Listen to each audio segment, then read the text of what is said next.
The reason why I held off on doing the aftermath video for this game was because I wanted to see what the result was in the Forest versus Wolves game. And a few things have come to mind. One, thank you, Wolves, for drawing that game. Two, thank you, Jose Sarr. Build a statue of that man ASAP in East London. And three, we're forcing other teams around us to change their managers. We're scaring other teams around us right now. We're picking up points where others are flailing. You know what I'm saying? Other teams are weakening because of injuries and managerial changes that just keep happening way too often. The fact that Forest have been through 4 managers in one season, including Nuno, by the way, that is a joke as far as Forest are concerned. And in my opinion, and I'm not saying this to jump the gun or sound cocky, if you're not going to have that level of consistency, it's going to hurt the chemistry and morale in your team. You're very, very unlikely to stay up. And actually, the draw makes that our result is not so bad after all because we break even. It finished, well, it wasn't at Man United, it was West Ham United 1, Manchester United 1 at the London Stadium.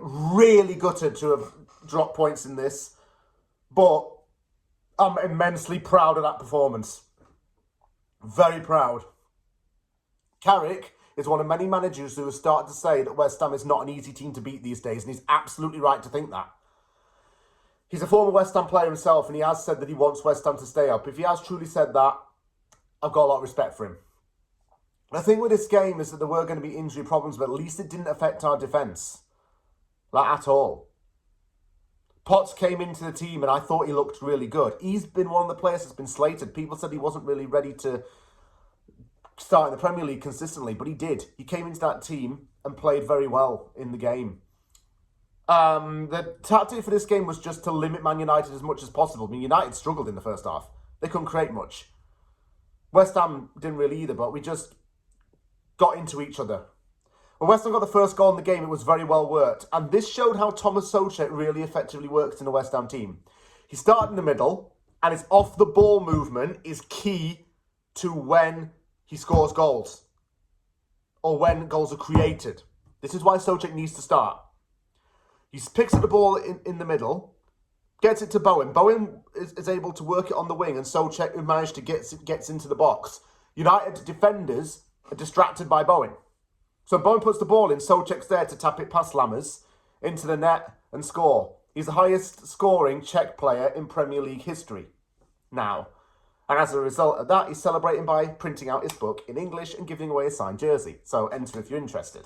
Anyway, from that point onwards, West Ham just needed to look for a second goal. And moments did come. Where every time we got the ball and we cleared it away from United, we tried to break a little bit. Defensively, I thought we were good, though.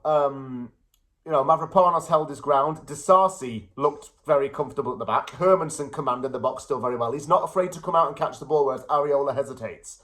This is a good sign. Hermansen's another player who's been written off for nothing. Magasa came into the game, and I thought he played quite well when he came on. Yeah, really controlled the midfield.